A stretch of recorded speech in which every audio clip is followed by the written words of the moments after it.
It is a beautiful Friday night for a fantasy draft. We're going to go ahead. We are going to hop into the puppy. $5 buy-in, $1 million prize pool. We're going to get in a 20-second timer draft.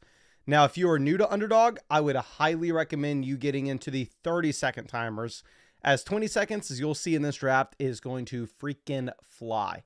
But there are 10 spots open in this draft room with us, so if anybody wants to get in here, obviously, I would love to have you.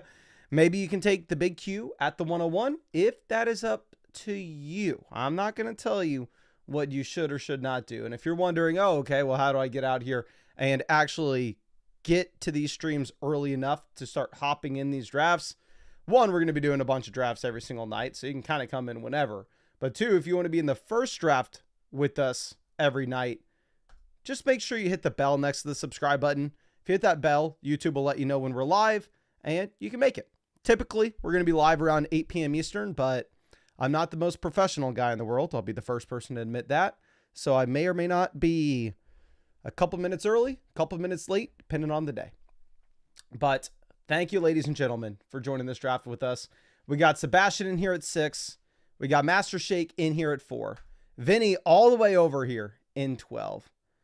And it's going to be a good one. Dylan says, what's up, Mason? You got an idea of the best spot to pick at this season? No idea, my friend. Draft boards are changing really fast. This is my first week of drafting. This should be my 13th draft of the offseason. So I don't have any special insight, and I'm not going to be able to help you much here at all. Wish I did, my friend. Wish I did. But Jamar Chase, Barkley, both go. For me, we've tried a couple different things. I've tried mixing in some CeeDee Lamb here. Let's take Bijan and let's keep it boring. We have Barkley in the thumbnail today, so maybe we go ahead. Maybe we go running back in round 1 and see what an RB start in the early rounds looks like. And yeah, do I have a ton of faith that we're going to be able to be at the spot we want when it comes to the wide receivers later on? Not necessarily, but we're going to figure it out together. Okay. Let's see. We got Will in here at 11. Augustus in here at 13. Well, Z Millie, hopefully Underdog's back in New York soon. I talked to Underdog. They said they already reapplied for their fantasy sports license. I've never applied for a fantasy sports license before, so I don't really have any insight on the timeline of that. But hopefully it's soon. And this is a real question. What are we doing here? Come on. I showed up to this. I plucked my unibrow. I brushed my teeth. I flossed. For 9 likes? What? Abby says, Jefferson over St. Brown. No way, not in fantasy. One thing is with these Underdog drafts is it's going to be a half-point PPR format, not a full PPR league. So St. Brown, in my mind, should have a little bit of a discount attached to him. Now, keep in mind, I've also been overweight Amon-Ra St. Brown, I believe, so far in these drafts. So, not saying that St. Brown's a horrible pick by any means. Interesting to see Bowers go round 1. We have Bowers round 1 in this draft, and we also have Derrick Henry before CMC. I don't necessarily know if I've seen too many drafts like that. When we start Bijan in the first, we are 100% wanting to go wide receiver here with at least one of our picks at 22 or 27. We'll figure it out. Okay. Lad McConkey goes 19. Let's smooth this. Looks like the wide receivers are going. Tyreek off. Did we try to have some fun here? It's a $5 draft. Let's try to have some fun. Let's see what a Bijan Taylor start looks like. I think we've gone running back in one of the other drafts so far this offseason, but that was at the end of round 1, where I think we went like Genty and CMC, something along those lines. We have not tried to go running back out the gate with an early start. So when we go running back out the gate, it does mean that we are going to be stuck into a wide receiver here in round 3, no matter what. We really are going to be playing catch up at wide receiver the next few rounds. So yeah, even if Jacobs were to make it to us at 27, even if McBride were to make it to us at 27, we wouldn't be able to take them. We would essentially be forced to draft a wide receiver instead. Okay. Higgins goes 25.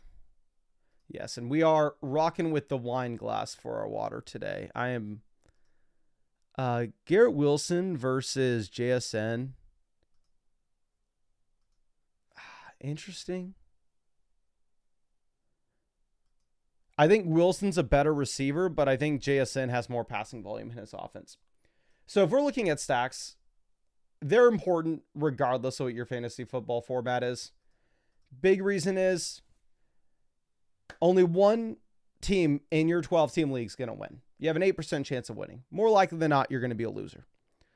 So what has to happen if you're going to win? You have to have a pretty damn good team. So if you take like CeeDee Lamb in round 1, Dak Prescott gets injured, you're probably not winning. But if you take Lamb in round 1 and Lamb turns out to be the wide receiver 1 overall in fantasy, Dak Prescott may be better than expectations. Or maybe you take, say, DJ Moore in round 3. For DJ Moore to pay off in round 3, that probably means that Caleb Williams has to pay off later on. So if your most likely outcomes to lose, what you probably should be doing is just doubling down on your bets. That way, if you hit on a bet early on, you also you're more likely to hit on that same bet later in the draft. Because if you were to take, say, Mike Evans in round 3 and then take Caleb Williams later rather than Baker Mayfield, you have to be right on two things. The Bucs passing offense is better than expected, and the Bears passing offense is better than expected. If you go DJ Moore and Caleb, you just have to be right on the Bears passing offense being better than expected.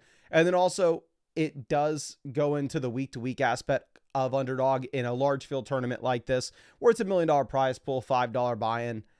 It definitely makes sense to have that weekly upside at the end of the draft as well. But again, of course, if you wanted to hop in a draft with us, this is Underdog Fantasy. We draft here every single day. I have for years. I will for years into the future. They're best balls, so there's no time commitment at all during the season. It's how I draft hundreds of teams every year.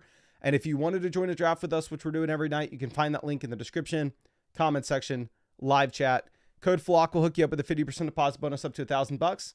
Plus, you'll get our 2025 Fantasy Football Draft Guide cheat sheet. And Underdog's available in damn near every state. You can see the map here. It's not in New York at the moment. They just had to reapply for their fantasy sports license. Hopefully it's back in New York soon, but that map should be updated for the rest of the states. Okay. Let's see. Shawshane says, can't trust rookies this year. Last year I had Harrison, Coleman, and Worthy. Worthy paid off for where he was getting drafted, so I don't know what Worthy's thrown in there for. I'm going to take Travis Hunter. I actually prefer Hampton in a vacuum, but we started running back. So, in my opinion, we are probably forced to take a receiver here instead.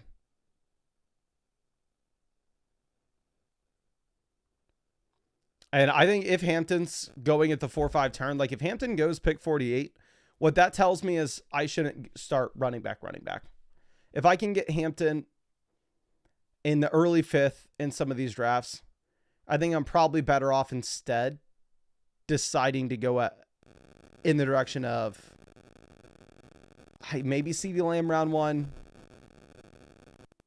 I think the best wide receiver we passed on for Taylor was Higgins.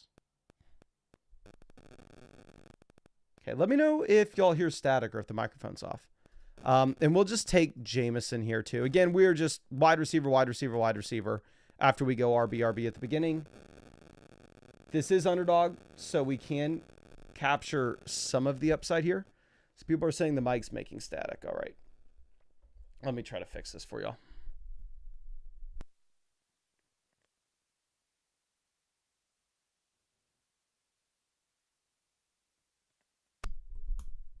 Okay. Unplugged and plugged that cord in. Let me know if that's better. Okay. Cash Clark says DK was literally built in a lab. Okay. This is something that I've seen a lot of people say across the internet. I think the DK Metcalf argument's pretty bad in my opinion. Like, well, DK Metcalf, I agree. Like, we've already discussed this. He literally looks exactly like me. Like, he is a freaking tank. I get confused for DK Metcalf all the time. It's honestly kind of annoying. I was literally at the grocery store this morning. Someone came up to me asking what I felt about Pittsburgh and why I'm not there right now. It's a little bit frustrating. So I want to root for the guy, of course. Like, if you're built like I am, you just naturally think that is going to be a player that absolutely dominates fantasy football. But if you look at DK Metcalf, y'all want to take a guess how many seasons he has had as a top 15 wide receiver in fantasy points per game?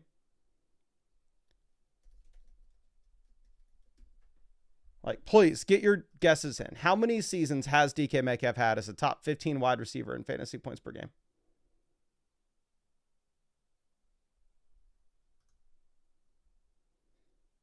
We got 0, 2, 0, 1, 1, 6, 2, 0. He said 1. And it was back in 2020. Let's go half PPR here.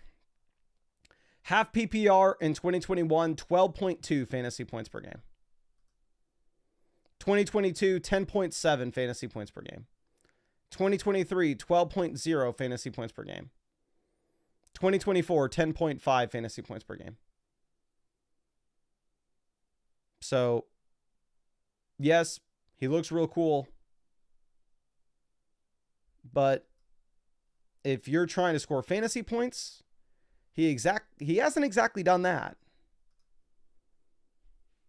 And now your quarterback's possibly Mason Rudolph. So, tough spot to be in.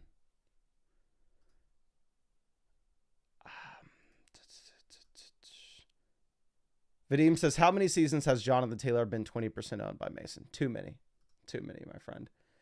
Connor says, hello, Mason. Your hair looks stellar. My hair never looks better than when I have a hat covering the botched hairline, my friend. But I appreciate it. Let's move this down. We're not considering Burrow here. I think that we just go ahead. We take Jerry Jeudy. Again, I think you can make an argument that the running backs are a better pick in a vacuum, but this is about the drop-off in the tiers that we're going to expect. We'll be here at the 6-7 turn. So, let's take Jeudy. We'll figure it out. The team at 1 that has Chase and Higgins should come away from this draft with Burrow. So, obviously, very exciting for them. They go Montgomery, and I'm assuming Burrow with their next pick. And so far, running back, we have Bijan Taylor. Wide receiver, we have JSN, Travis Hunter, Jamison Williams, Jerry Jeudy. I do not love it. Do not even like it. I think I'd have rather taken a wide receiver early like Lamb and then been able to take a running back in rounds 3, 4, 5, 6 and had additional flexibility. Definitely a lot better now that we get Judkins. Now, don't get me wrong. Having 2 of our top 7 players be Cleveland Browns isn't exactly ideal. But let me pull this up on the site real quick. If you look at Jerry Jeudy from last season, really strong season, by far and away the best in his NFL career. You arguably have a decent amount of passing volume coming in since you have Flacco now. Like early in the season, this is Deshaun Watson. Absolute garbage. You don't have Watson this year. It's either Flacco, Pickett, or whoever wins the battle between Shedeur and Dylan Gabriel. My opinion, probably is going to end up being Flacco. You look at what happened at the end of last season for Jerry Jeudy. Phenomenal. We look at the overall fantasy points, 241 points. The dude had over 1,200 receiving yards, played 94% of the snaps, ran 700 routes. And then Judkins is just a phenomenal prospect. Judkins has the size, the athleticism, the NFL draft capital, and a thin depth chart for him to earn the number 1 job. So, Flacco round 18, lock it in. We're all in on the Browns at this point.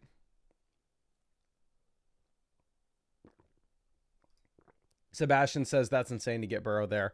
Yeah, so if you have Higgins and Chase, which is what the team at 1 had, obviously, you can kind of push your luck on Burrow.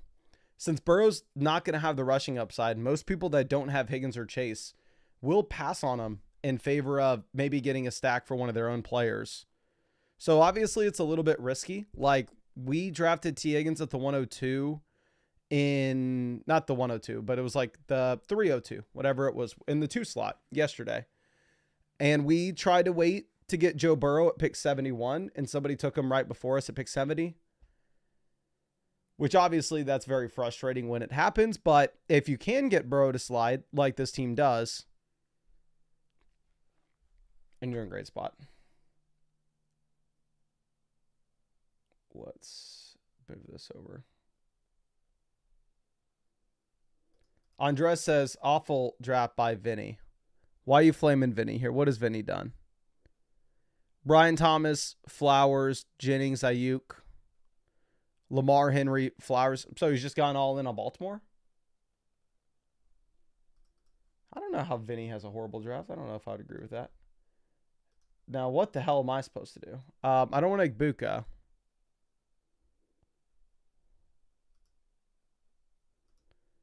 Do we reach on Brian Robinson? If we're looking at our potential quarterback stacks, we have Lawrence, Darnold, Goff. I'm not taking Flacco. I'm sorry. So realistically, we're probably not taking a quarterback for quite some time. Unless pick 99, we're just desperate and we take Bo Nix and then fire up Evan Ingram in the next round. Let's see.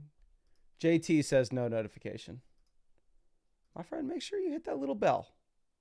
Hit that little bell if you want to be able to come out here at the beginning. I don't know if you already have, but it should send one. Okay, Jalen Warren goes 96.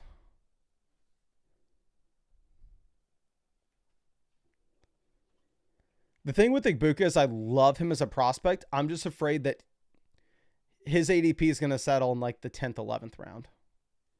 Like, I think his ADP honestly settles around like Michael Pippen Jr.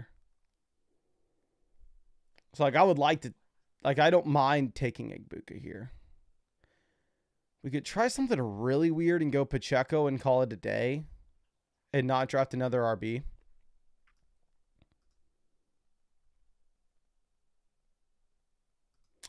Let's try it. $5 draft. We have not done a draft this year where we had 5 running backs through the first 9 rounds. Would I advise this? No, it is most likely horrible.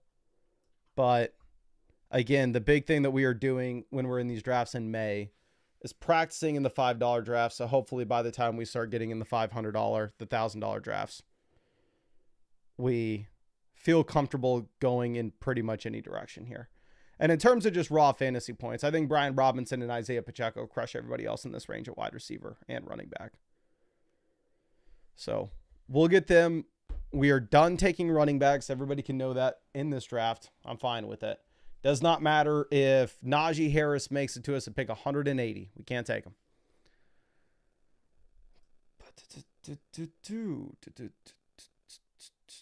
No, I only stream underdog drafts.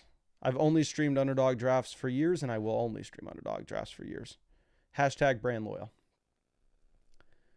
Okay. This is a good question. Good question, Gamma.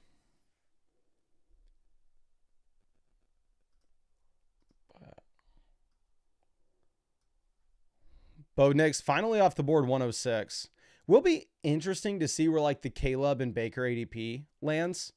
So one thing that's really interesting when it comes to some of these quarterbacks is I know if people were just going through and making their fantasy football rankings, they may not have Caleb Williams nearly as high as he goes here, or even his ADP. People may look at the fact that Caleb Williams goes multiple rounds before Bo Nix and think that's a mistake and think that's a little too aggressive.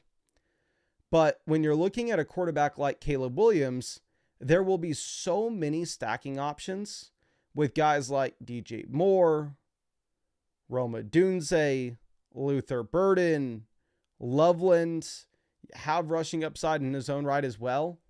So what you're naturally going to see is you're going to see a lot of people push Caleb, and you can make the argument, same thing with Baker Mayfield, where Baker, you have Godwin, Evans, and Ibuka. These guys are going to be going up the boards. Regardless of if you think that they are drafted too high, too low, when there are a bunch of stacking options, their ADP is going to be higher just because there naturally will be more teams interested. Okay, we'll be on the clock at pick 118. Again, we are only looking at wide receivers, quarterbacks, tight ends. We could go Jordan Love here at 118 and then turn it around with Tucker Kraft in the 11th. I don't know if we've taken Shaheed once this year. We will take Shaheed at 118. If he's able to repeat what he did last year and stay healthy through the entire season, obviously he'll be an absolute crusher at like wide receiver 56. It's just a very difficult projection to assume that he's going to do that.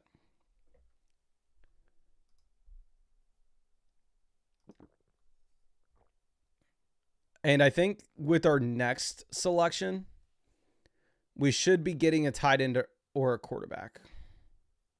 Jordan Love has a bunch of these like secondary receivers that you could take Love here and then get one of his receiving options later on. We can possibly push quarterback a little bit more and just go absolutely all in on Cleveland, take David Njoku and legitimately take Joe Flacco in the last round. Brett coming out with the dono. Thank you, my friend. Yes, this is going to be one hell of a quarterback room when we're done with it. We're taking David Njoku.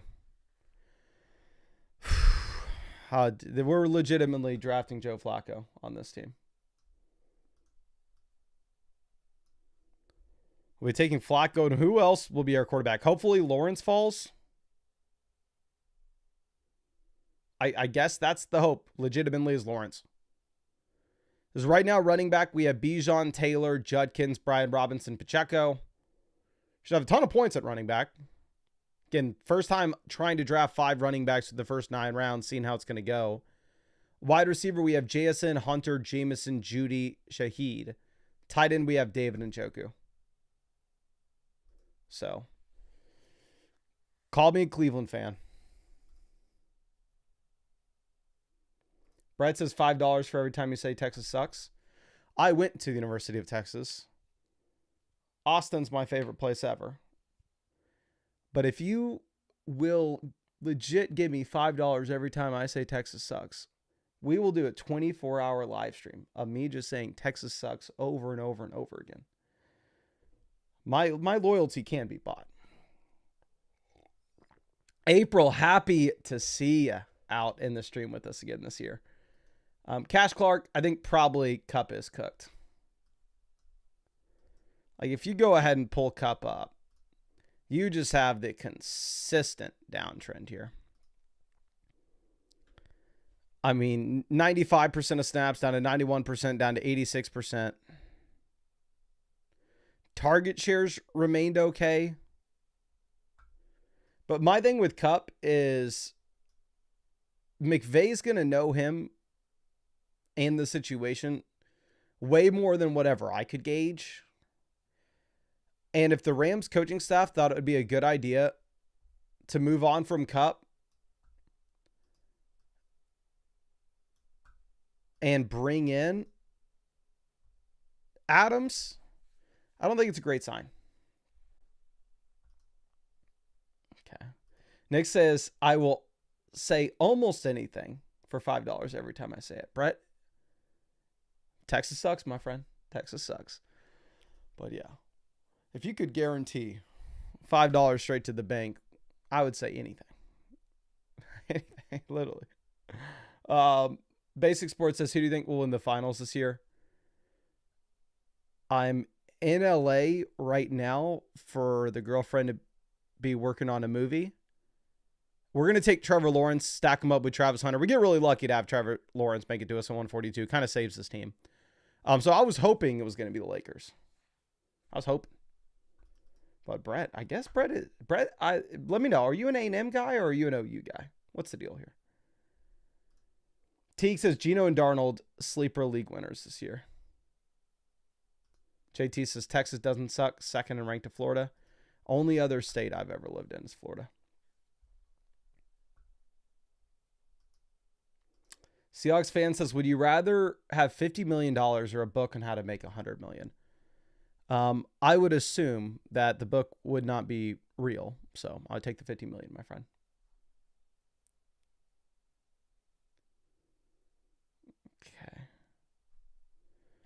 like, yeah, 50. I'll take the 50 million easily. Would I rather have $50 million or a bag of magic beans? Probably the 50 million. All right. What are we doing here? We could go Michael Penix as our next quarterback. Pair him up with Bijan. I mean, not exactly the best stack in the world, right? But just get some stability with the points. We could go Stroud. Yeah, I guess if we take Stroud, there's a chance that Jalen Noel makes it back around to us. And at the same time, we could be looking at Dalton Schultz later on. So let's go CJ Stroud. Just lock in the fantasy points. So honestly, considering we're trying a really weird approach where we go pretty much all in on running backs in this draft, I don't think the team's too bad. Running back, we have Bijan, Taylor, Judkins, Brian Robinson, Pacheco. So obviously a zillion points at RB. Wide receiver, we have JSN, Travis Hunter, Jameson, Jerry Jeudy, Shaheed. So wide receiver, by far and away the weakest spot. Quarterback, we have Lawrence stacked up with Travis Hunter. We have Stroud either with Noel or Schultz later on. And then we have David Njoku at tight end. So what this team truly hinges on is, could somehow the Browns be a top 10 offense and total volume? Texas sucks. Brett, Texas sucks. That was horrible. Spencer says, thoughts on the BDG trivia tournament. I don't want to give out too many spoilers for the BDG tournament, but I won the thing. Book it. I may or may not have insider info, but we won it. Sebastian, let me know. Okay, Sebastian's team 6. Let's check out his team here. Jefferson, Ladd, Chase Brown. Love the Brown round 3 pick, and I think you have the flexibility to do so because we go wide receiver. Smith, Addison. I know we talked a bunch of crap about about Metcalf this stream, but honestly, I may rather have Metcalf over Addison. Olave, Caleb Johnson. I like the Caleb Johnson pick. I like the DeAndre Swift pick. Trey Harris, Justin Herbert for the Harris stack. Tucker Kraft, McCarthy paired up with Addison. Gurindo. I really like your team. I think you have a great team. Fozzie says, will Underdog ever be back in New York? From what I've heard with Underdog, they reapplied for their fantasy sports license, and they should eventually be back in New York. I don't think they can give any guarantees. I don't think I can give any guarantees. But I'm very much hoping so, my friend. Okay, so let's move this down. Henry goes 181. Again, we are completely done with running backs, right? We are only quarterback, wide receiver, tight ends. Gesicki goes 162. So I'd be very comfortable getting either Michael Penix or Jalen Noel. Penix just continuing to stack total points onto this roster. Jalen Noel giving us the Stroud stack.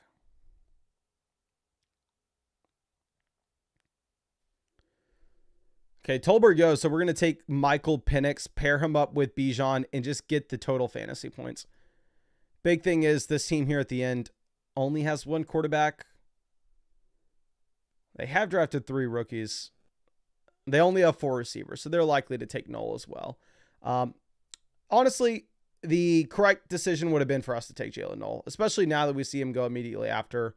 Taking Penix, a bad call because we could have got Darnold later on to pair up with JSN. So horrible call for us to take Penix over Noel. Brett coming in with the Texas sucks. Well, we'll hit him with the Texas sucks again. How about this? We'll even throw horns down for him. What does that give? Texas sucks. Throw the horns down. This is random. Daniel says the only redeeming thing about Papa John's is the garlic sauce. Okay, well, now we're done at quarterback. Let's see. What are we doing? We are just wide receiver, tight end. We're going to take 2 more wide receivers and 2 more tight ends. Wandale off the board. I'm not a big Thielen guy. I think all the wide receivers here are pretty bad. We'll go ahead and we'll take Pat Freiermuth. I think Pat Freiermuth can outscore all these receivers here, to be honest. So we'll take him 171. And seeing like Pat Freiermuth pick 171, it does make me think that like I shouldn't be taking tight ends early. Like for me to get David Njoku in round 11, Pat Freiermuth in round 15, and then just grab another random third tight ends in the coming rounds. I feel very comfortable with that tight end room with very limited investment as well. So I actually feel pretty good. So here's my take on pizza places. And I actually worked as a pizza delivery driver for a bit, which I will say was just the absolute best. It was in college, drove around listening to Dynasty Fantasy Football podcast, and made a ton of money too. Like, because at first I worked like making the pizzas.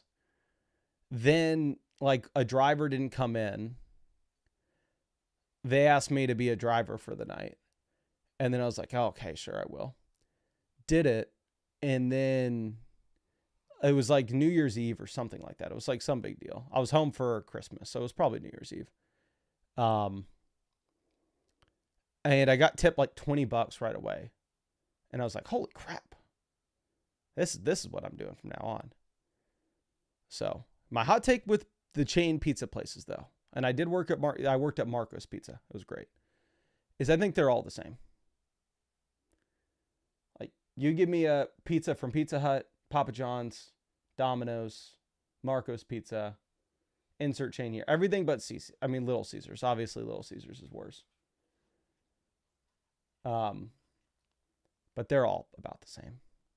Not going to complain about any of them. Let's see. Pebble says, do you like Caleb Johnson as a rookie in fantasy? I mean, he's fine. The issue with Caleb Johnson is if you think the offense is going to be really bad in Pittsburgh, and at the same time, he's a player that may not have the receiving role, where instead that may end up going to Jaylen Warren. It's like you're a first and second down running back in a bad offense. So I don't know how excited you can be about that. There's no way we got Caston Olivia out here. Little Caesars did build me. Built the frame, built the body, built the temple. And Caston, my guy, you got to shoot me a text. That is hilarious. Let's move this over. I think we take Michael Wilson. Dude runs a bunch of routes, right? We can pull up the site and we can see. Like,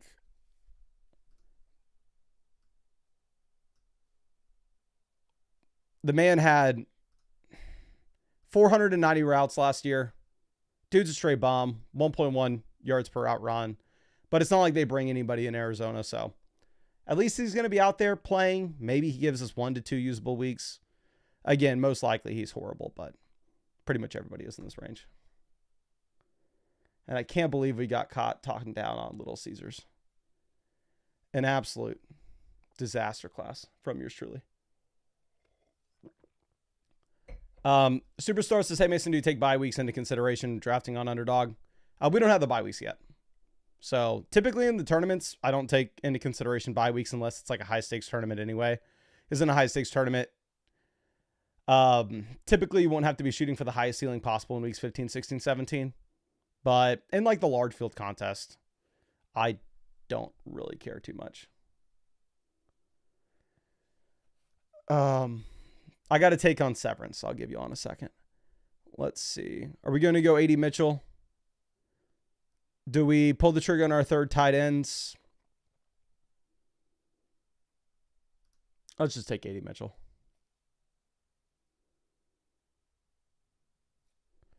We're going to hop into another draft after this. I'm going to queue up some tight ends. We definitely want a third. I have no idea what tight ends we should be going with, what guys we should be avoiding. Jatavion Sanders obviously looked a little bit decent in his rookie season.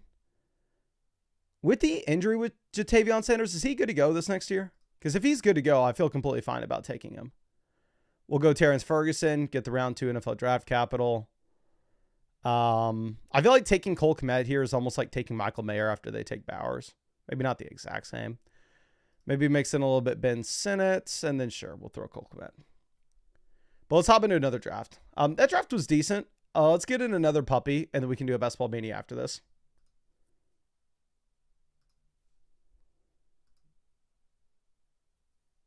So let's move this over. Okay, let's talk about Severance here. So Where are we picking? We can pick 11. All right, we got a little bit of time to talk. Girlfriend and I started Severance 2-3 weeks back. It was one thing that's cool about we're staying in Hollywood right now is nowhere I've ever lived, like all the billboards are like just movie posters.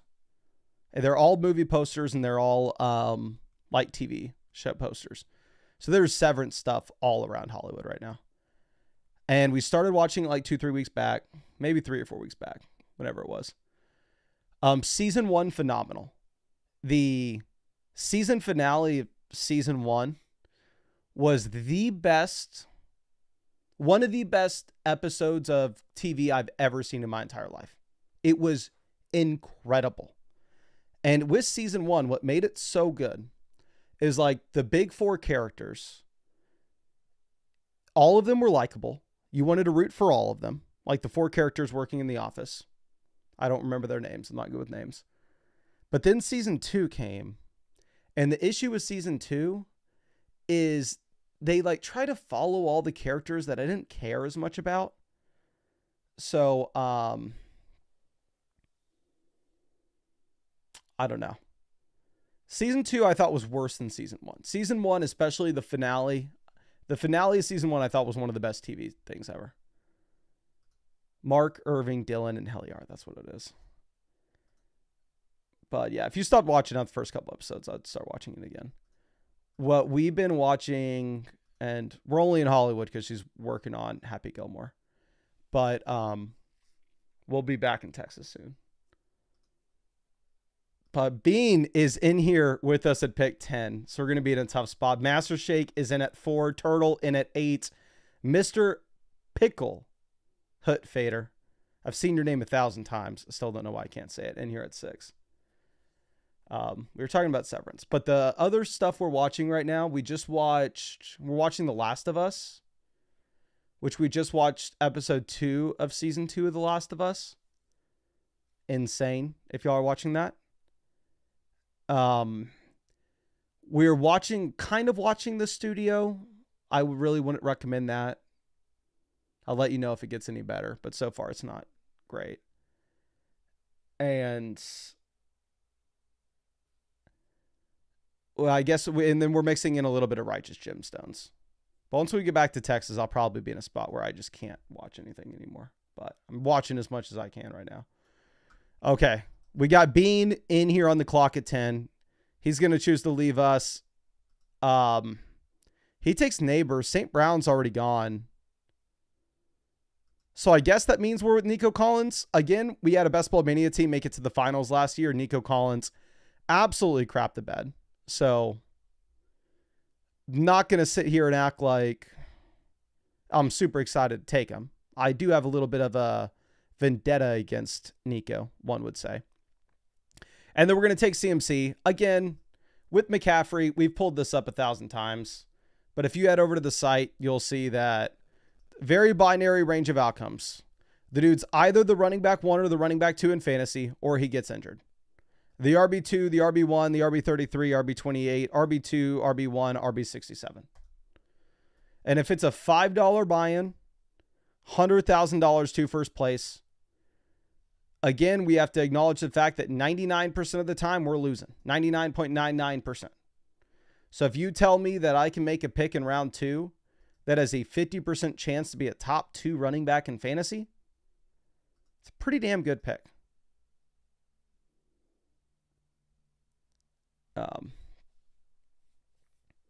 So we've been watching White Lotus for years. We watched the second that White Lotus season 1 came out, we watched it.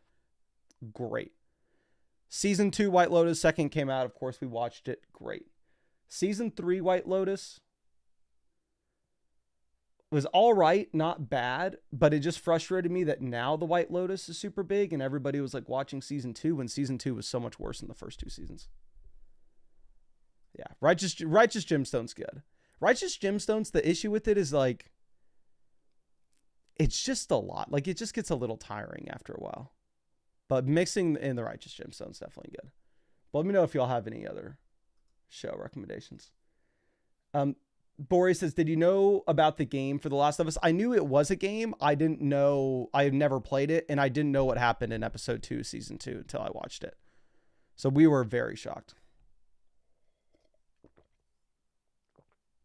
We got somebody loving season 3 of White Lotus. Season 3 wasn't bad, but it wasn't season 1 or season 2. So I've got recommended from the Domain guys when we were in New York a couple weeks back, Silo for Apple TV. I was telling them that they needed to watch Severance. I think we went to New York like the day after I finished the season finale of season 1 for Severance, and I was telling them that they need to watch that, and they're like, "Oh, Apple TV also has Silo, which is really good."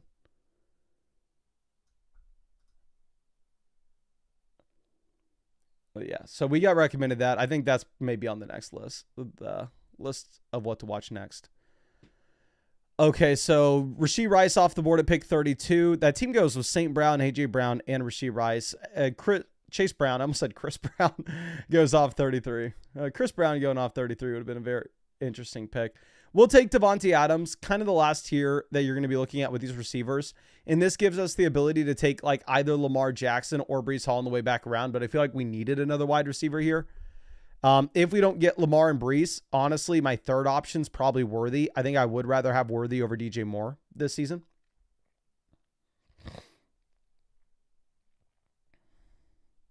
See, DJ Moore goes. So we're going to get one of these players regardless then. Crazy to see Hampton get this draft this close to Breece. What will we have available to us with our next few picks? Pick 59. We'll be in a range where the running backs are interesting as well as the receivers. Let's just take Breece Hall. Concern with Breece is maybe won't have a ton of routes. Fields may not have a ton of dropbacks in comparison to what we're used to here, but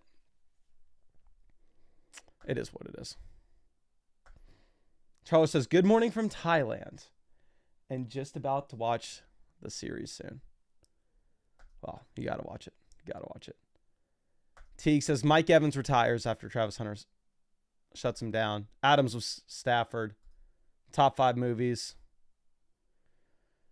Inside my top 5 movies. Let's go. Okay, I can get...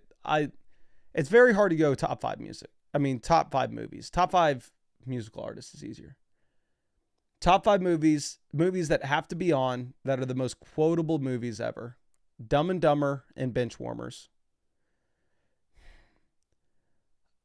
One that's completely off the wall that nobody here will agree with me on, but I'm a sucker for romance movies, is Star is Born. Phenomenal. Titanic, pretty damn good too. Bean says Ratatouille's top 2, and it ain't in second place. Girlfriend and I did watch Ratatouille like a year or 2 ago. Austin says big Lil Uzi guy. Mason, you already know. You already know about the Uzi. Yeah. Benchwarmers is a classic. That was the movie growing up we would always watch. Step Brothers is great. My favorite, I like Wedding Crashers more than Step Brothers.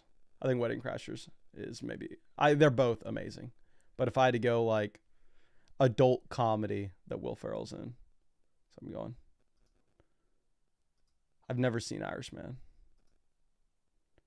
I've seen Blow. I haven't seen it in forever though. With Carolina, I actually talk about this in a Dynasty video I put out yesterday. It's not on this channel. It's on the Dynasty channel. But one thing that's very interesting to note is if you look at Bryce Young, while obviously he improved dramatically in the second half of the season here, if you look at his adjusted yards per pass attempt at 4.5 and 5.6 for his first two seasons in his NFL career, I just watched Princess Bride on the airplane coming back from New York. I agree. Princess Bride's phenomenal. But let's get back to Bryce Young. Let me get you all the list of quarterbacks that were as bad as Bryce Young was, essentially, for the first 2 years of their NFL career.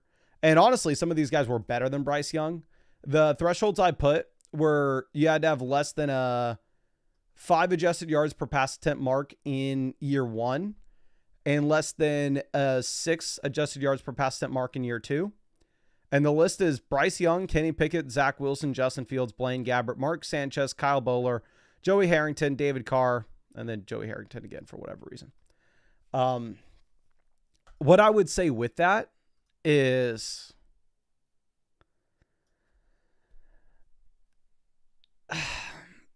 he has excuses. He was set up to fail. He had horrible weapons, horrible offensive line, horrible coaching staff. The offensive line will be better this year. Not only will the offensive line be better this year, but also so will the weapons with McMillan, Leggett going into year 2, Coker going into year 2, and then the second year with this coaching staff. So for me, when we're looking at Bryce Young, we just have to be honest. He has been a complete and utter debacle, dumpster fire, whatever you want to say so far. There are reasons to believe he can get much better in year 3. He showed signs of it in year 2. But the starting point that you have to be in agreement with is he's been not just bad, he's been horrendous. And then from there, he can get better. But as long as we're in agreement that he's been horrendous. We're going to go Chris Olave and act like he's not in the worst offense in the league. And also that he's not the Tua of wide receivers. Okay.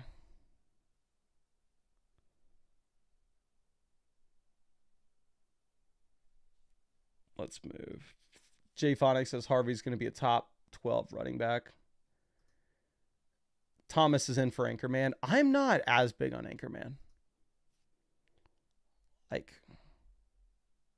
I had some friends back in the day that really liked quoting Anchorman. I just never thought it was that funny, to be honest.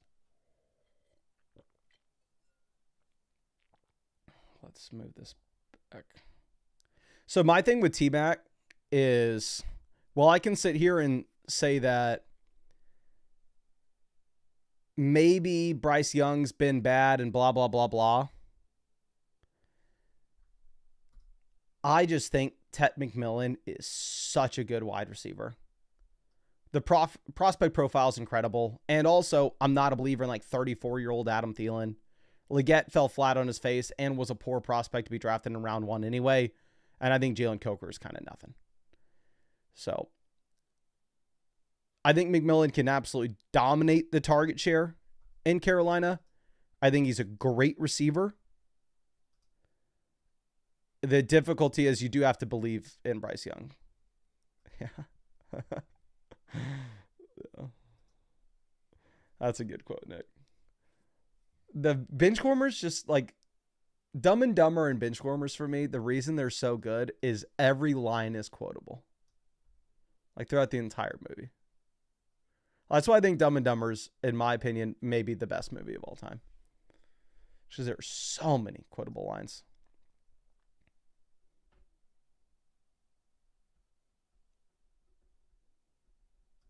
Seahawks fan says Tet will be last year's Neighbors. The thing with Neighbors is he was very much an outlier.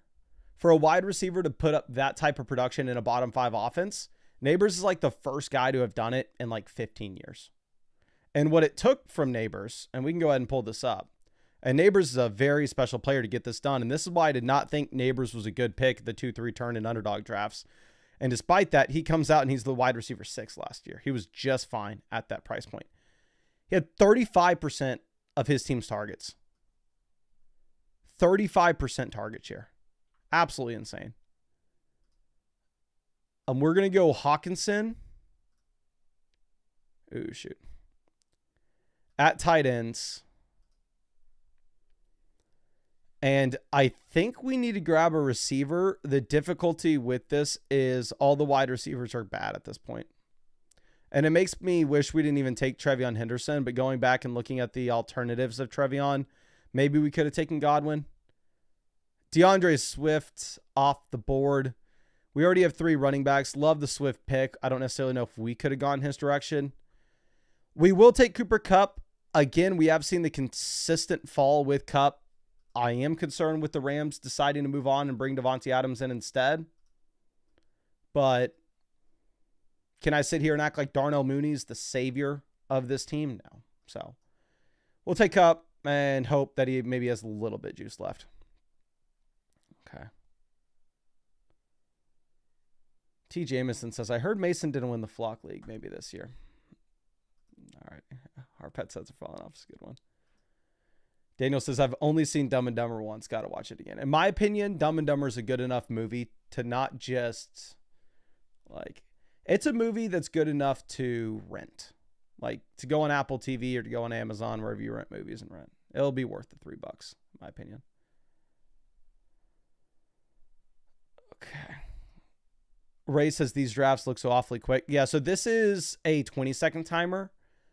Again, if you are new to Underdog, I would highly recommend doing the 30-second timer. Definitely going to move a lot slower. Maybe I should be getting in the 30-second timer myself right now whenever we just haven't had the experience in Underdog drafts this year yet. But, I mean, I've done over 1,000 of these over the past few years, of course.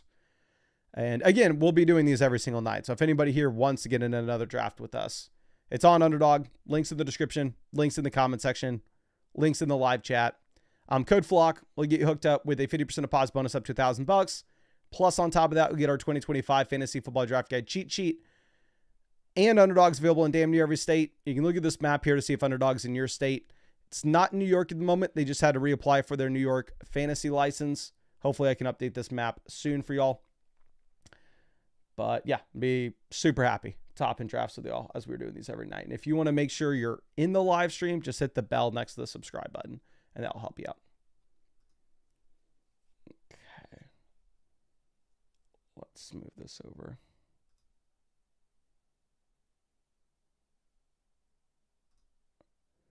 GW says, Tet isn't going deep, but will be a PPR nightmare in the intermediate. People always looking at the wrong stuff. So I think a lot of people focusing in on like deep ball ability, it's not inherently the most valuable thing from a fantasy perspective. It really adds an element to NFL offenses if wide receivers are able to go deep, keep two safeties back, and make space underneath for the other guys. But for fantasy, I think you can make an argument that a lot of those guys that don't go deep, looking at maybe the Amon-Ra St. Browns of the world, like Amon-Ra St. Brown versus Jamison Williams, it's the best example. Like the gap between Amon-Ra St. Brown and Jamison Williams is massive from a fantasy perspective, but the value that they provide the NFL offense or the Lions offense, it may not be that different. I think the Lions would probably rather have Amon-Ra St. Brown, but their real life value is a lot closer than their fantasy value is. Okay, we're going to go ahead. We're going to take Michael Pittman. Garbage offense. They take a tight end that may have some work in the red zone as well. But Christian Kirk with the Texans just drafted 2 receivers. Shaheed with the Saints. Am I super excited to have 2 New Orleans Saints? No, I'm not. Raphael says Tet will be lucky if he's Lad. Which is why if you look at my dynasty rankings, which is why if you look at my redraft rankings, we have Lad McConkey ahead of Tet. I'm not going to sit here and tell anybody to take Tet over Lad.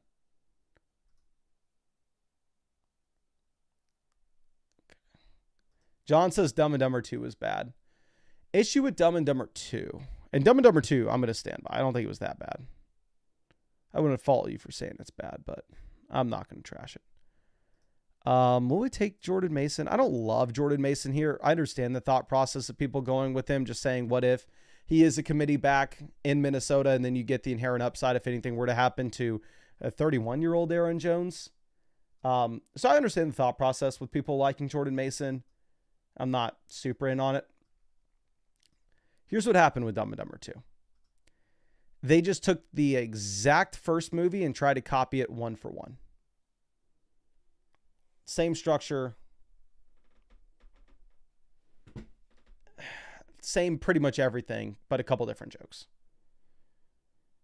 So Dumb and Dumber 2 was made to be a nostalgia movie. It wasn't made to be like a good movie. I'll stick up for it. It's all right. Definitely not as good as the first one. Zabronsky says Tet or Trey Henderson for Dynasty. I personally would prefer Tet. I think Trey Henderson's phenomenal, though. Like, I took Travion Henderson here at 59. Like, my thing with Henderson is I think you can make an argument for him to be like the Alvin Kamara rookie season for the Patriots. Just because if you're looking at the past, they don't really have anything when it comes to the receiving options for May. We should expect this offense to be much better. And given the lack of wide receiver depth, I think Henderson could just get flooded with targets. Protect says, is AR going to play this season? If he is, I'm so out on Pittman. Based off the contract that they gave Daniel Jones, I think it is a real shot Daniel Jones is the quarterback. More likely than not, the quarterback play in Indianapolis is going to be absolutely garbage regardless. But with that being said, you're not having to take Pittman in round 3 as you did a couple years back. And instead, he's going at pick 107. So I would make an argument that while I 100% agree, I think that Michael Pittman will be trapped in a horrendous offense. And for that reason, you need a pretty damn big discount if you're going to draft him. You may be getting that discount here. Like the receivers that go immediately after him are Shaheed, Bateman, and Keon Coleman.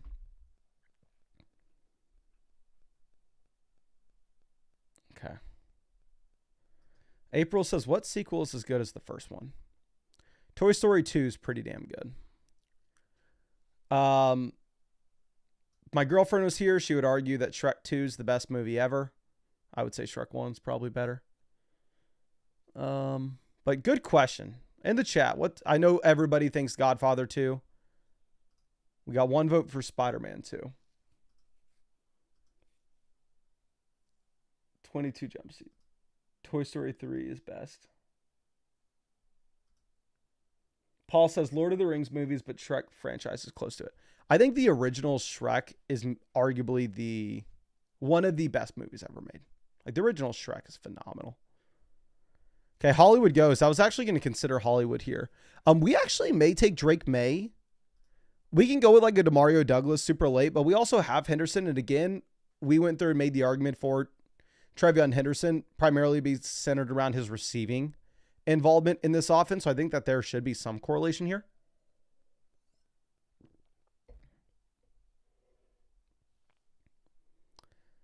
Besh goes.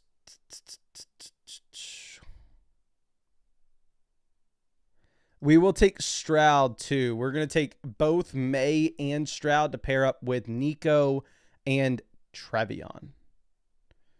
The interesting thing is when we go quarterback rounds 11 and 12, I don't know what the right answer is, but maybe we can still get away with taking a third. You got Horrible Bosses 2. I think I only saw Horrible Bosses 1. I don't remember if I saw number 2 one. Home Alone 2. Home Alone. Let's see. Led Zeppelin 2. Never seen that. I love the Matrix trilogy. Shrek 2. Dark Knight. Goodfellas. I didn't even know Goodfellas had a number 2. Too Fast, Too Furious. Turtle says original Transformers, but only the Megan Fox scenes. It's like a YouTube video that broke down like Transformers and just showed all the advertisements that was in it. Had like 100 advertisements of product placements. Revenge of the Sith. How to Train Your Dragon, Rush Hour 2. I haven't seen a lot of these.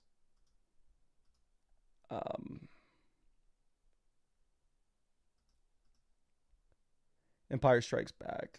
So I think this is like a probably common take, and this is what probably most people would say.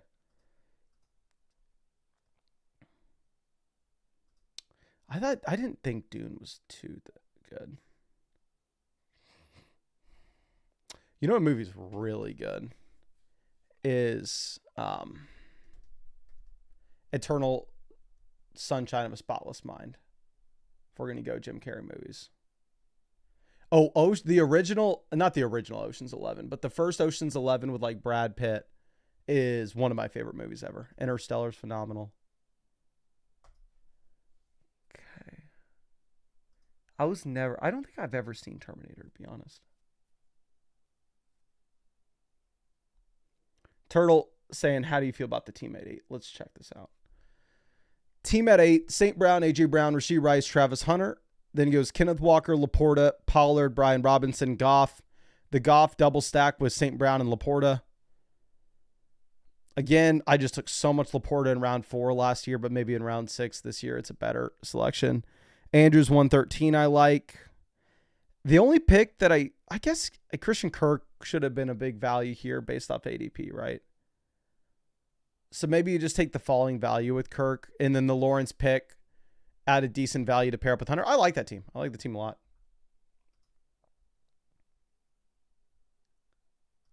Okay, let's move this over. If we were to go with the third quarterback, I probably don't want to do so soon. Looking at the quarterback options for us right now, Michael Penix, we have no Falcons. Tua, we have no Dolphins. Cam Ward, we have no Titans. I hate Romeo Doubs here. All these guys are horrible. What am I supposed to do? Do we just take Penix for the points and say during the playoffs we get a spike week with either Stroud or May? We're going to take Penix for the raw points because I legitimately don't know what else to do. I don't want to take Dobbs. Don't want to take Thielen. Don't want to take Tillman. Don't want to take Sampson. Don't want to take Keenan.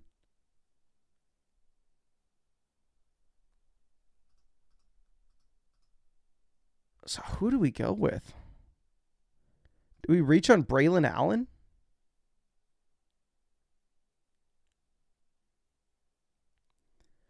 I think we reach on Braylon Allen as a running back that has a clear 2 job, not inherently because we have Brees. But having Brees isn't going to scare me away from him. The Penix pick may have been bad, but again, that was a range where, like, unless Romeo Doubs falls 30 picks past his ADP, you won't find me. I'll be dead before I draft them. Let's see what we got here.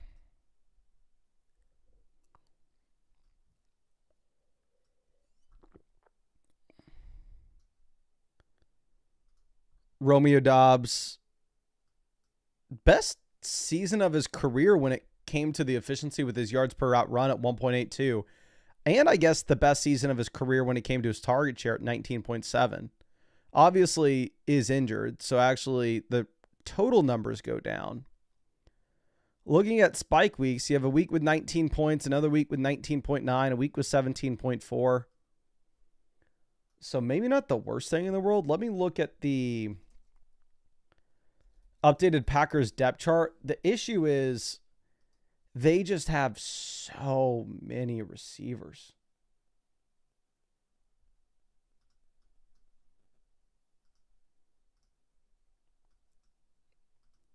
So this never heard. Maybe we pulled up this site the other day for a depth chart.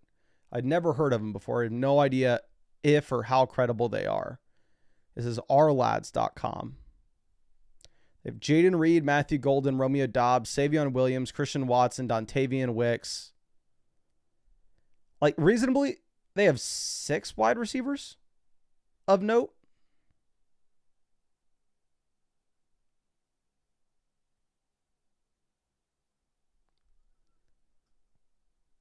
So I have no idea.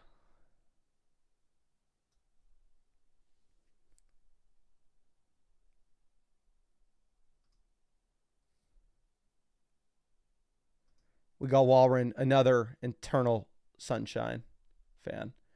Eternal Sunshine's, that's a classic movie to watch on a flight. Pretty much every airline. That's what I do on whenever I fly. Is just throw on whatever movie they got on the phone. Whatever airline you're on will have it. Throw on Eternal Sunshine. It is great. Okay. Sidon says Watson misses most of the year. No. Then they have 5 receivers. Like, my thing is, if they view view Romeo Doubs as a fine option, are they taking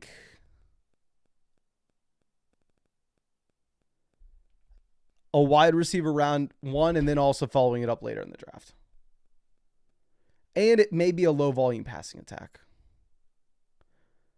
Now, with all that nonsense being said, Especially now that Pat Freiermuth goes. Friggin' Sam snipes him from us. Freiermuth was going to be the guy that we were looking at.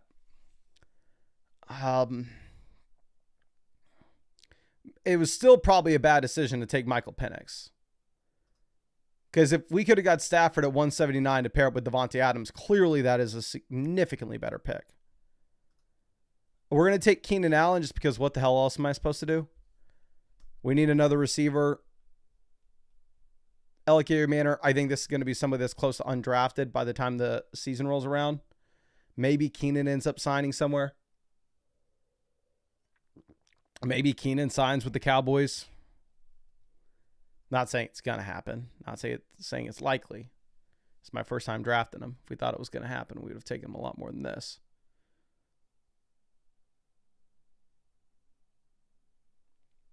Yeah, and we'll go ahead and we will take Demario Douglas with our next pick. Pair him up with May, so we have Stroud paired with Collins. We have May with Trevion Henderson and Douglas. And then we'll queue up 2 tight ends. We're going to hop in another draft. We're going to hop in a Best Ball Mania here. Okay. Let's go. Who do we queue up? Schultz clearly for Stroud. Ferguson. Jatavion, Chig, Komet, Ben Sennett. And we'll call it a day here. And we'll move on. Okay, let's go ahead and hop in a Best Ball Mania. We're going to get in a 20-second timer. How many drafts? There have already been 18,000 Best Ball Mania drafts. Dear God. Okay, let me update the little title here. We're pick 7. I heard previously somebody say that pick 7's the worst pick to be at this year. I don't remember who said that in the chat, but it was yesterday. We have 1, 2, 3, 4, 5, 6. So Gibbs would be the 6th player off the board. So maybe if you're looking at the ADPs, that's why they're saying pick 7's the worst, because there's the teardrop from Gibbs to Puka. But we'll see. We'll see.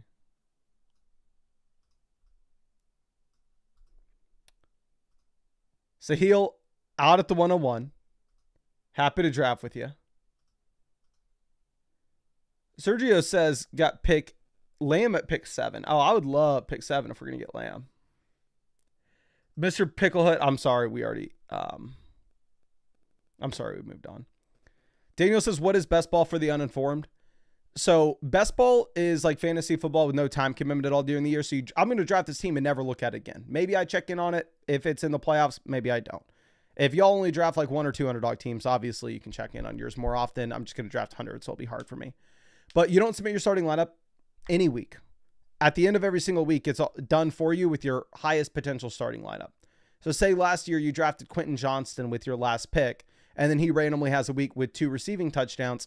He actually automatically slides into your wide receiver slot. There's also no waiver wire, so you go super deep. So you take some guys at the end of the draft that are just the most disgusting names you'll ever see. And so it's not going to replace your main fantasy football league. It's just some extra fun on the side if you wanted to get in additional drafts. But let me know if that makes sense. Jalopy Sausage, happy to see you. Raphael says, don't think there's a bad round 1 pick. We'll see. I do not label my teams at all. Because again, like I'm honest with y'all. I will draft a team and I will never look at it again. Unless once we get to the playoffs, I start looking at them. Who do we want? Let's just take Puka and run with it.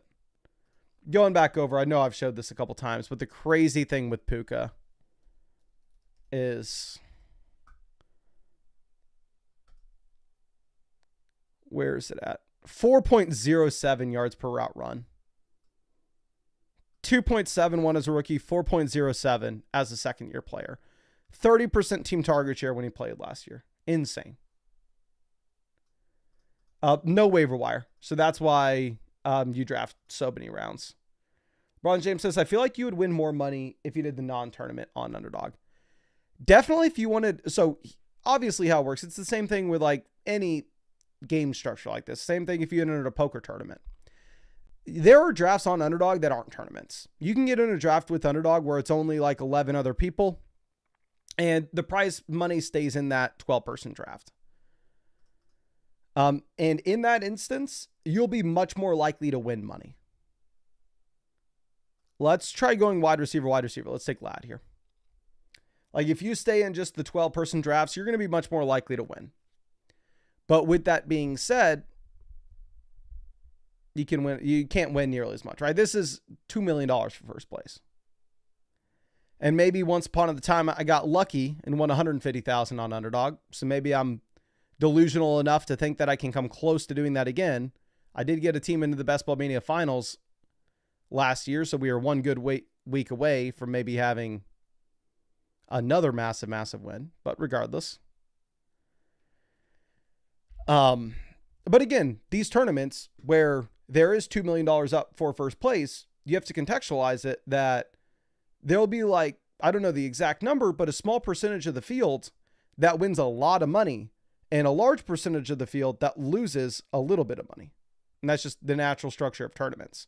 So if you got into like the smaller field contest, if you got into because you don't have to get in the massive underdog tournaments. There are small underdog tournaments, like the flock tournaments that we have are much smaller than these. Or you can just get into like the regular 12-person drafts where there you'll be less likely to lose money, but if you win, you're just not going to win as much, right? Okay.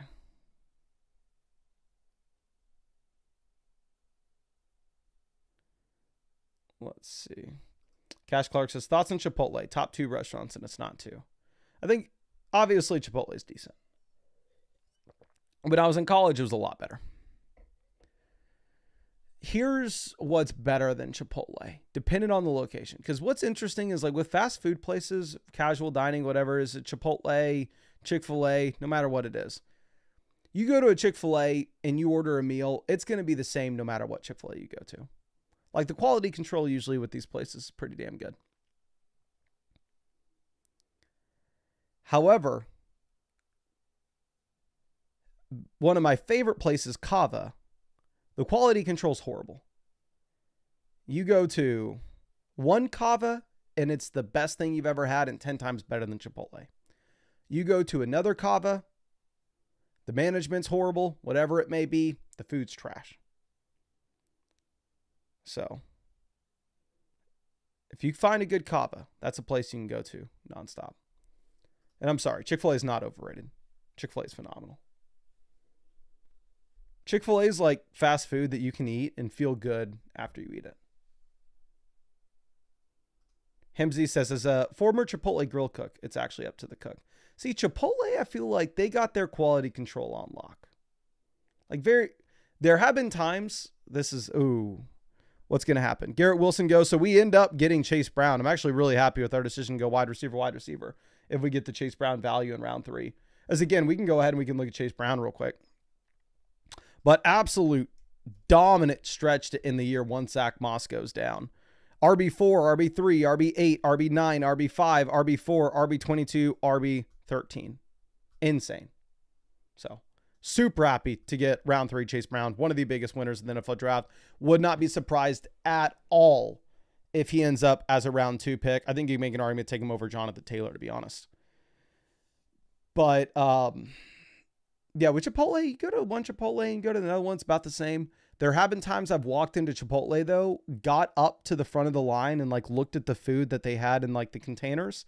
And it looked like it had just been sitting there all day and was, like, crusty and looked cold. And I literally, like, looked at the person about to make it and just went, no thanks, and I left. Like, I like that you can, like, see what they're about to put in and go, like, I'm good. Cava soda machines peak. Cameron says, have you continued to expand your palate? Pretty good. I will say, so we've been in LA for a couple months. I think the food in Austin's better than the food in LA. I've been going back and forth. At one point I said, you know what? I'm ready to throw in the towel. I'm ready to admit that maybe the food here is better. But no. Food in Austin's top tier.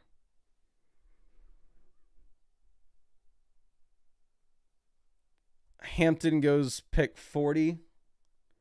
So it looks like, I don't want to say too much, but 721 goes Evans. We'll take DJ Moore. Don't love the Moore pick, but I think the way that we have structured the beginning of this draft gives us a lot of flexibility. by having Puka, Ladd, Chase Brown, DJ Moore. Daniel says, what was your worst fast food experience? My worst fast food experience was probably at a Cava, where one time I was like standing at the front of the line and the workers were very bad, very unprofessional. Let's just say that. And I had to stand there 30 minutes for them to make my bowl, and it was horrible. Vinicius, hopefully I pronounced that right, my friend. If I didn't, feel free to correct me. 3 wide receivers in 5 rounds is a goated rule, by the way. I think it is a general good rule of thumb, because every time I've tried to do something other than 3 wide receivers through the first 5 rounds, I've gotten absolutely cooked. Absolute cooked. Zach says, what are underdog scoring rules in Travis Hunter? I believe Travis Hunter gets 1 point for every 10 receiving yards, half a point for every reception, 6 points for every receiving yards, 15 points for every tackle, 38 points for every interception, and then 72 points for every sack. So do with that with what you will. Okay.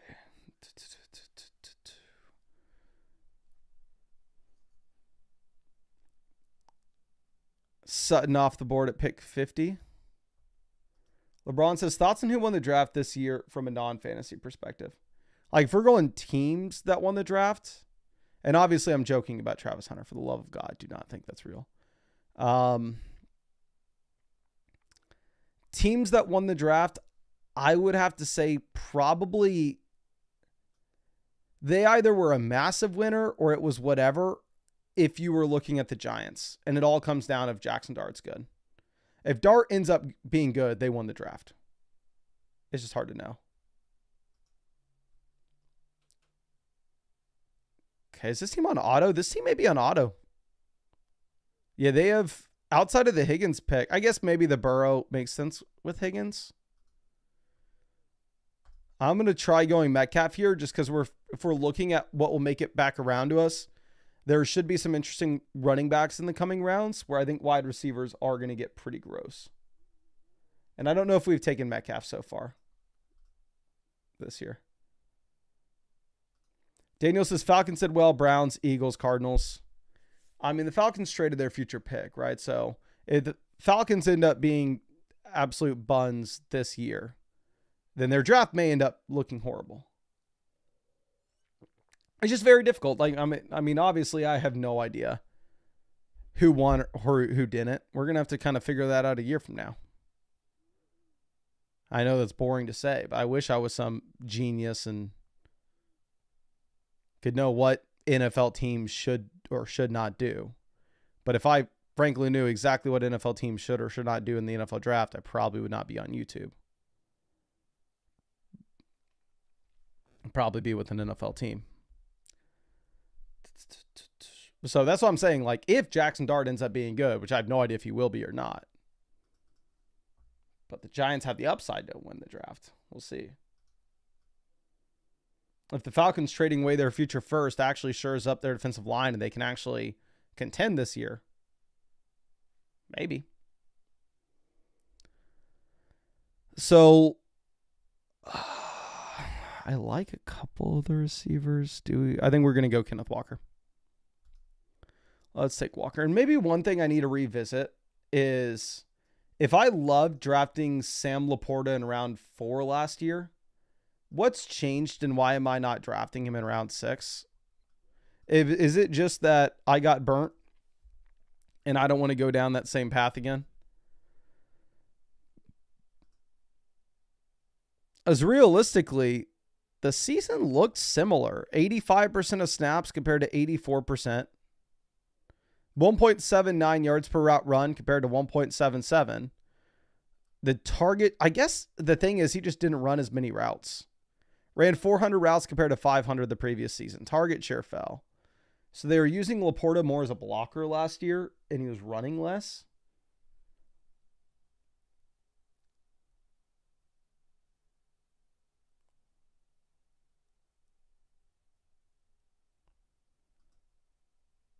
Cash, it's always good watching a flock live, expecting to learn about fantasy football, and instead we get to talk about Dumb and Dumber 2.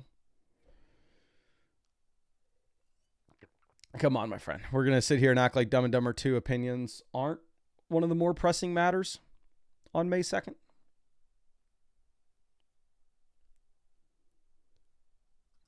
Turtle says, I don't think Laporta was really just bad. He was just bad for the first few weeks. And I guess he was injured to come into the season, right?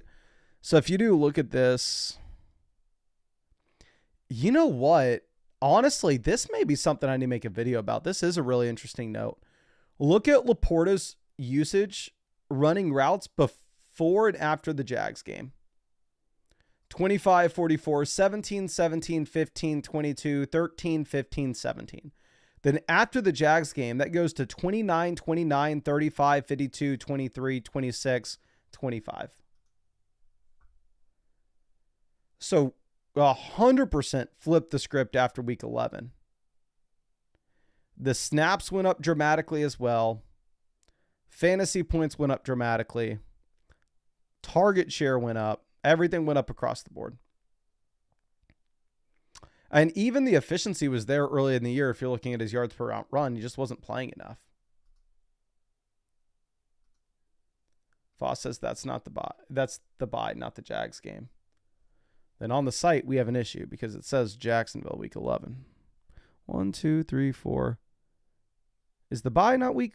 I think the Lions had a week 5 bye last year. I think you just missed the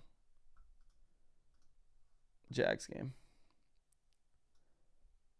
Okay, let's move this over. Sadly, we are not going to get the guy we typically like taking with Ayuk. Instead, we are going to take Pickens.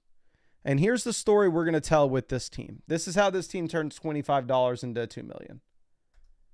What if the Steelers are able to go out there and address the quarterback position? What if they do get Cousins? What if they do get Rodgers? And all of a sudden, both Metcalf and Pickens shoot up dramatically. And we're sitting with both of them on our team. Again, not a guarantee. Definitely a what if. But it's not like it's not possible. Okay. Yick says Loveland over Laporta this season. I would love to comment on that and say no. But the thing is, when y'all in the chat last year told me Brock Bowers over Laporta, I thought y'all were crazy. And I continued to draft Laporta in round 4 every chance I had. And clearly, if I would have listened to y'all, I would be much better off right now, but I didn't. And so here we are.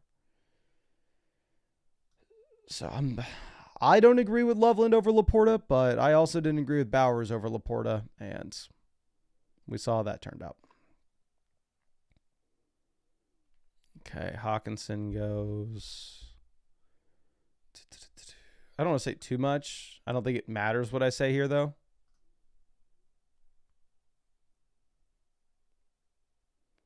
Yeah, I was just hoping we were going to get one of these running backs. We'll go ahead and we'll take Tony Pollard and we'll be happy with it.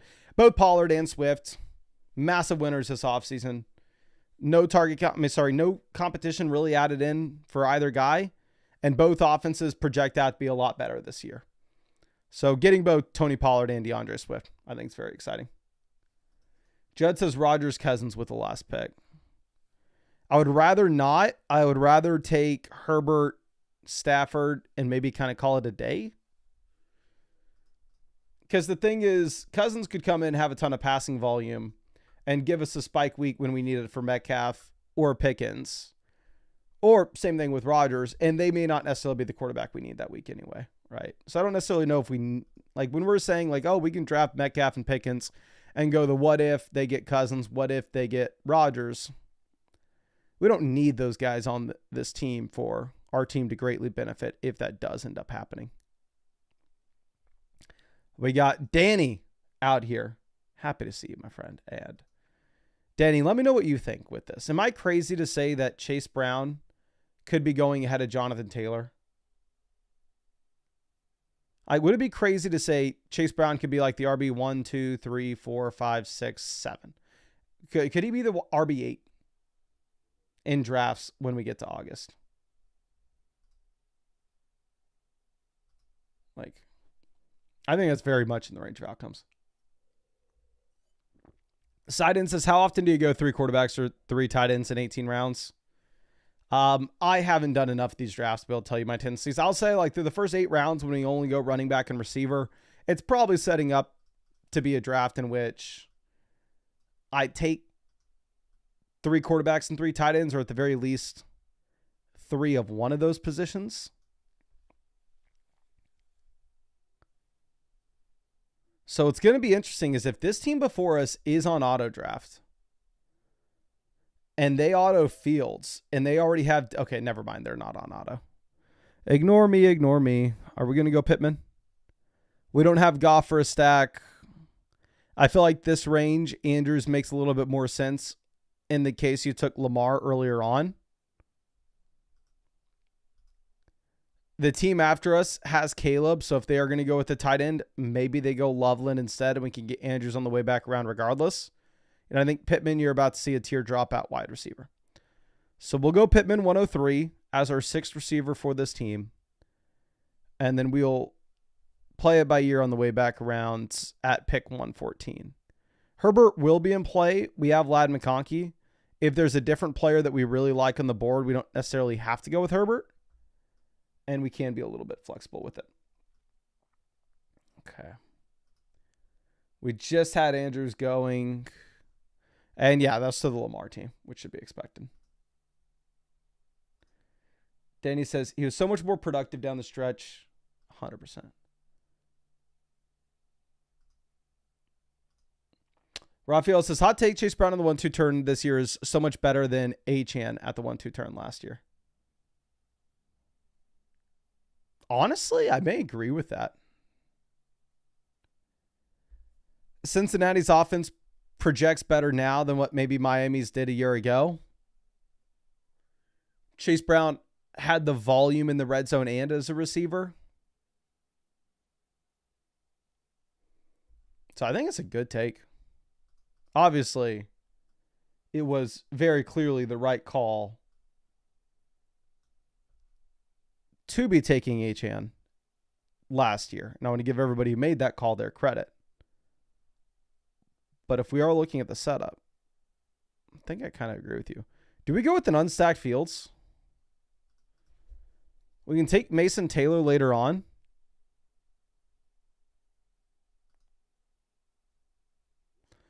Let's go with an unstacked Fields and see if we get some spike weeks with the rushing volume, which obviously we've seen through Justin Fields' NFL career before. And the thing is, I think we're more likely to get Herbert to make it back around to take both quarterbacks than we are to get Fields to come back around. So obviously we're rolling the dice here a bit that we do get Justin Herbert to pair up with Ladd McConkey. But based off what we've seen over the last few drafts, I think that's maybe a high probability when we have Ladd.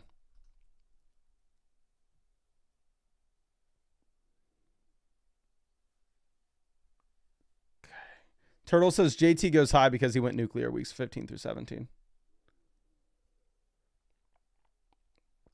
I mean, y'all know I've drafted a lot of JT in my day. Drafted a lot of JT last year, a lot of JT the year before, a lot of JT the year before, a lot of JT the year before. And yeah, I need to check what my rankings are right now. And of course, we put out those rankings and we just went... Herbert goes 120. Sucks to be us, but it is what it is. It's our fault for trying to push it.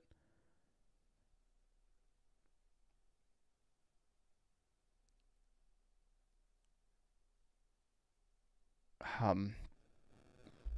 forgot what I was even saying. Just kind of got a little sidetracked with that Herbert situation. And now having to figure out what we're going to do. I think we take David Njoku.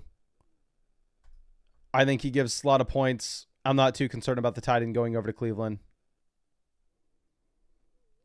I think this Browns offense, given the lack of depth that they have at wide receiver, could honestly run out 2 tight ends. And I think David Njoku could still be seeing a super high target share, even if Fannin does get involved.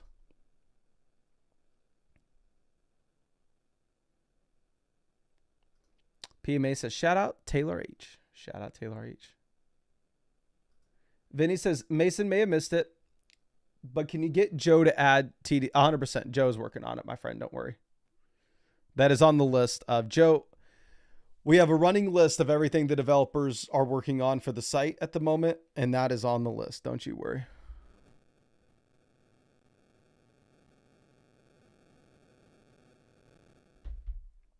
Let's move this over. We got Kyle Williams, 132.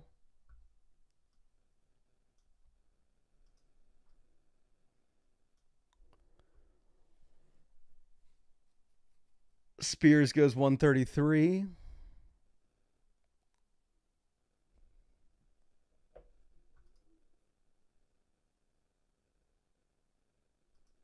Cash Clark says best talk show host of all time. To be completely honest with you, I don't know if I'm too young, but I never watched like late night talk shows. I feel like most of my generation didn't. The team after us has a super interesting draft. Team after us, in my opinion, has a bad draft, but who the hell am I to say? We'll go ahead and look at it. If we take, who can we take? I don't hate the Ferguson pick.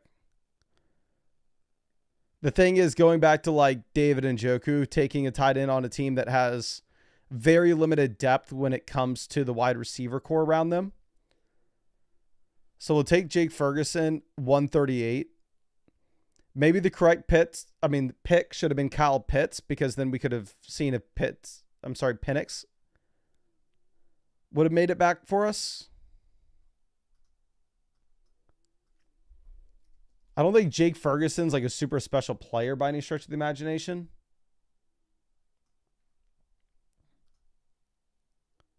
Like 1.59 yards per out run this past season. I just think that he could get up to where he was 2 years ago at 511 routes. Like that is a possibility. Who else is going to be up there for him?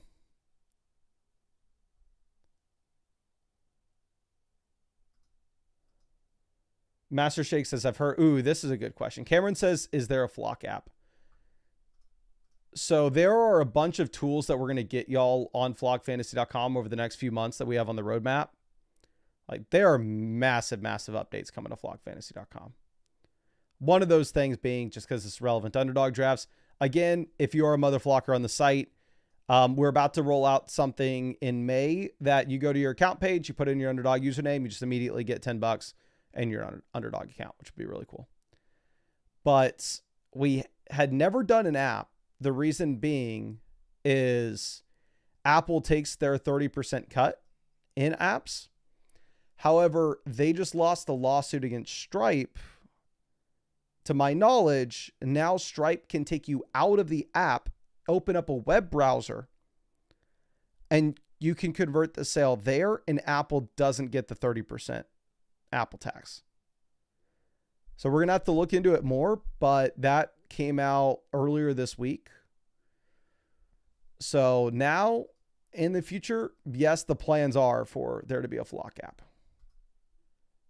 But the reason why it had never been, we had never made flockfantasy.com into an app and hadn't been planning on it, is because you would have to pay 30% to Apple, but it looks like that's gone. Seal came back and forgot to turn auto draft off. Seal, let me know, where are you picking from again? McMillan goes, we need another running back. The team after us only has 2. They're going to continue to take them. Trey Benson, completely fine. In my opinion, probably a pretty safe RB2 in his offense. Decent little prospect. We need another running back anyway. So let's go ahead and let's take him.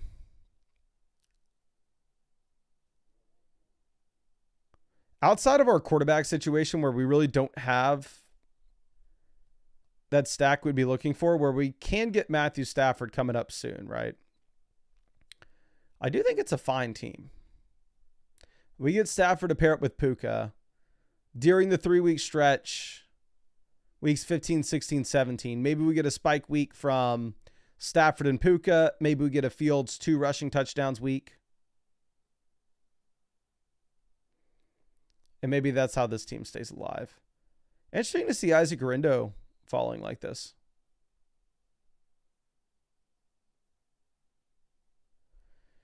Caleb Johnson, in my opinion, is nothing like Breece Hall. Breece Hall was a significantly better prospect than Caleb Johnson. Breece Hall is a much better receiver than Caleb Johnson, especially. Stafford goes 159 to a team that had no reason to take him, which is frustrating, but it is what it is. What are you going to do? And you know what this sets up? Say it with me. The big Q, come on down. The big Q will be our wide receiver 7 here. We may call it a day at wide receiver after this. Again, when you're able to get a wide receiver 1 in the 14th round in underdog drafts, very, very easy for me to just pull the trigger there. Looking at wide receiver, we have Puka, Ladd, DJ Moore, DK Metcalf, George Pickens, Michael Pittman Jr., and the big Q. We have some big receivers on this team. The big Q, Michael Pittman, DK Metcalf. We got some monsters. Running back, we're rolling with Chase Brown, Kenneth Walker, Tony Pollard, Trey Benson. Tight end, we have David Njoku and Jake Ferguson. We have an unstacked Fields. We could be looking at Mason Taylor late in the draft if we did want to pair him up with the tight ends. Quarterbacks we can be looking at. We can look at Anthony Richardson to pair up with Michael Pittman Jr.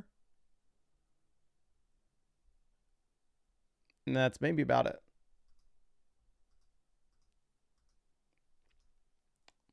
Let's move this. Yeah, I think, I mean, you could even look back. Breece was a great, Breece had the size, he had the athleticism, he had the receiving skill set, he had the draft capital. I think it's very tough to compare Caleb Johnson to Breece. Caleb's not as athletic. The only thing that he has as good is the size. But he doesn't have as good as draft capital. He's not as athletic. He's not as good as a receiver.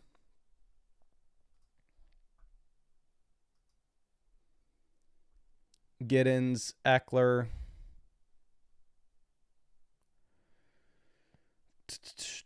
We need another running back no matter what. What's the blurb on Jerome Ford? Accepts pay cut. Ford agrees to terms on Friday of a salary reduction from $3.5 million to a guaranteed $1.75 million. We are very easily going to take Anthony Richardson. I don't think we've taken Anthony Richardson so far this year. And let's be honest, Anthony Richardson's most likely outcome is he's bad. He hasn't just been bad, but he's been horrendous so far in his NFL career. Aren't too many reasons to assume that's going to change in a big time way. But it's a $25 buy-in, $2 million for first place. Is there a chance Anthony Richardson can all of a sudden turn into an average NFL quarterback and have 14 rushing touchdowns this next year? Yes. Most likely, Justin Fields is going to be very bad as well. But is there an outside chance that Fields can turn into an average quarterback, have 800 rushing yards and 10 rushing touchdowns next year? Yes. So it's a stretch for sure. But you got to get lucky somewhere. And quarterback's where we pick. Okay.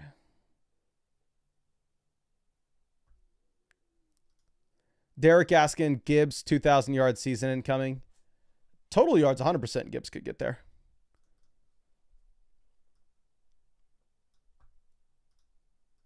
Okay, let's move this down. We are quarterback, running back, tight end. I think we're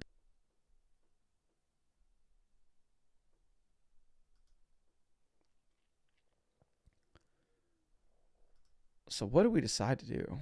I have no idea. Do we just take Gesicki for the points at tight ends? Yeah, we're going to go Gesicki for the points at tight ends.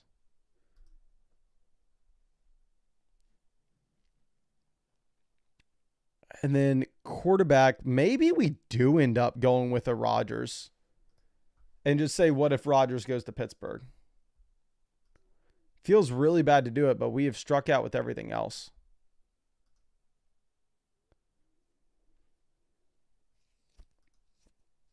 Cameron asking why Trey Benson over Tyler Algier. Simple answer right now is Trey Benson has a significantly higher ADP. So the hope is we can get Algier in drafts later on. But again, at the same time, the ADP on Underdog's not even close to being set, right? This is changing rapidly. So maybe that isn't going to end up happening.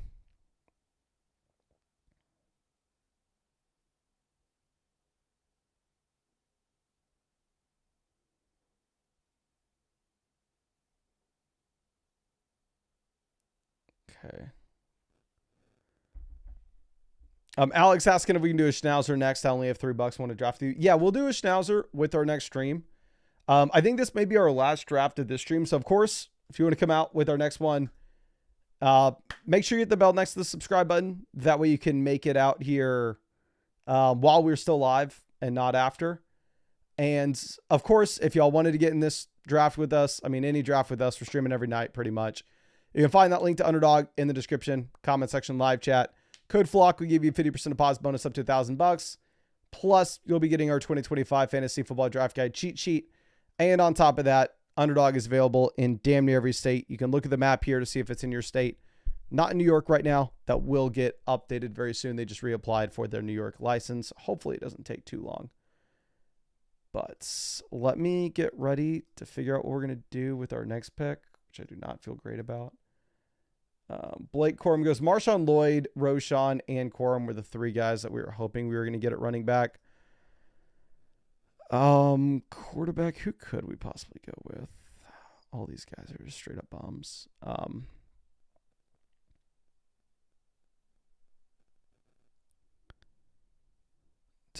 Tavian Wicks goes, do we just take Nick Chubb and say what if he has a tiny bit of juice left?